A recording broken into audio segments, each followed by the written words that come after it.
आज हम जिस मूवी की कहानी सुनेंगे इसका नाम इनोसेंट क्रश है। ये मूवी 2014 में रिलीज हुई है। ये मूवी एक कोरियन लड़की और उसके टीचर के बारे में है।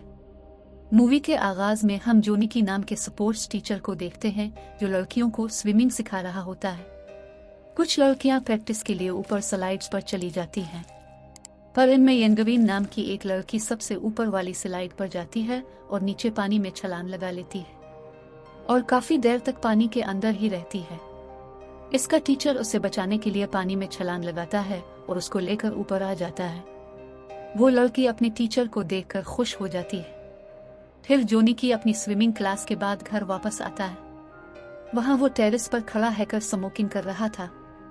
इसकी बीवी इसे आवाज देती है कि वो सामान को सेट करने में उसकी मदद करे। वो जल्दी से सिगरेट को बुझा देता है और उसकी मदद करने में लग जाता है। इसकी बीवी प्रेग्नेंट होती है। चीजों की सेटिंग के दौरान इसको अपनी एक पुरानी टी शर्ट मिली जिसे देखकर वो बहुत खुश होता है। फिर वो बाहर ग्राउंड में आ जाता है जहां सब लड़कियां फुटबॉल की प्रैक्टिस कर रही होती है। वो भी उनके साथ खेलने के लिए जाता है और बॉल को किक लगाता है। वो बॉल जाकर उसी लड़की से टकराता है और उसको चोट लग जाती है। इसकी पट्टी करता है और वो लड़की इस दौरान जोनिकी को ही देखती रहती है। जोनिकी कुछ चीजें लेने स्टोर पर जाता है। वहां भी इसे वही लड़की मिली। वो जूस पी रही होती है और वो जोनिकी के लिए भी जूस ले आती है। अगले दिन जोनिकी का वॉलीबॉल मैच होता है जिसमें उसकी टीम जीत जाती है और वो लड़की बहुत खुश होती है। वो घर वापस जाने के लिए अपनी गाड़ी में बैठता है तो वो लड़के पहले से इसकी गाड़ी में मौजूद होती है। वो दोनों बातें करने लग जाते हैं। वो घर आकर टीवी पर वही मैच देखता है और इसमें इस लड़की को देखता रहता है। अगले दिन जब वो स्कूल आता है तो तेज बारिश शुरू हो जाती है। वो लड़की पानी में भीग जाती है। जोनिकी इसको अपनी जैकेट पहनने को देता है। स्कूल में लाइट बंद हो जाती है और इन दोनों के अलावा स्कूल में और कोई नहीं होता।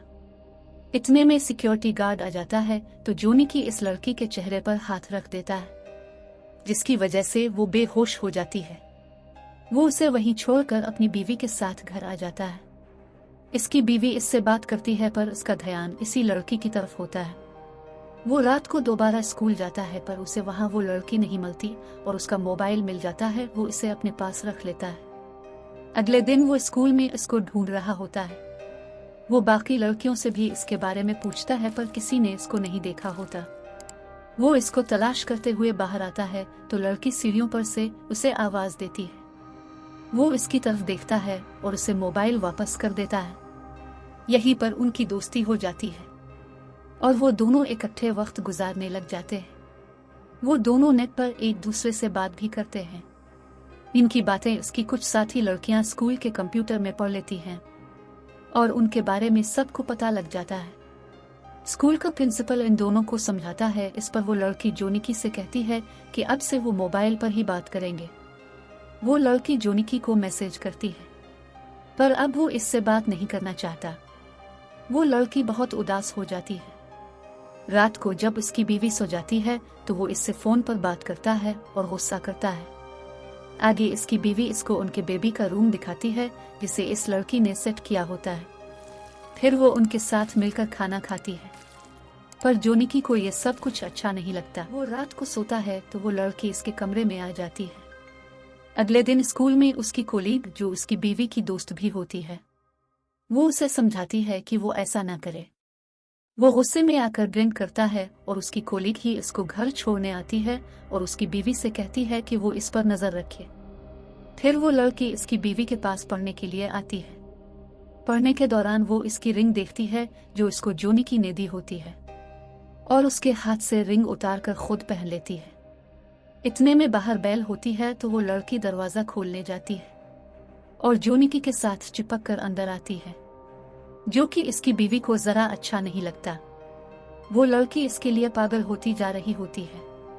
जोनिकी की बीवी रात को इससे पूछती है कि इन दोनों के दरमियान क्या हो रहा है। फिर वो इसका पीछा करती है और जोनिकी को इस लड़की के घर जाते हुए देख लेती है। वो इस लड़की से कहती है कि वो उनकी जिंदगी से चली जाए, जिस पर वो रोने लग जाती है और इससे कहती है कि वो ऐसा नहीं करेगी। इसकी बीवी इस लड़की को जहर दे देती है। वो बेहोश हो जाती है तो वो इसको अपनी दोस्त के साथ हॉस्पिटल ले जाती है और उसकी जान बचा लेती है। वो उसे अपने घर ले आती है और जब उसे होश आता है तो वो इसकी बीवी को मारने लग जाती है। ऊपर से जोनी किया जाता है और अचानक इसकी बीवी की तबीयत खराब हो जाती है। वो इसे लेकर हॉस्पिटल जाता है। वहाँ उनके यहाँ एक प्यारा सा बच्चा पैदा होता है। इसकी बीवी की दोस्त भी हॉस्पिटल उसे देखने आती है और वापसी पर वो इस लड़की को देखती है और इसे अपने साथ ले जाती है और रास्ते में उसे समझाती है कि वो इसकी दोस्त की जिंदगी से चली जाए, पर वो लड़की काटर से इसका गला काट कर उसे मार देती है और फिर इन लोगों के बच्चे को हॉस्पिटल से चराकर उसे पानी की टैंकी में फेंक देती है और उसकी बीवी को कॉल करके बताती है। वो अपने बच्चे को बचाने के लिए टैंकी में जाती है पर वहाँ इसका बच्चा नहीं होता। वहाँ एक भालू होता है और वो लड़की ऊपर से टैंकी का ढक्कन बंद कर देती है और पानी खोल देती है। इतने में जोनिकी अपनी बीवी और बच्चे को ढूंढते हुए वहाँ पहुँच जाता है। इसका बच्चा ठीक होता है और वो अपनी बीवी को ढूंढने जाता है तो उसे टैंकी में से इसकी आवाजें सुनाई देती हैं।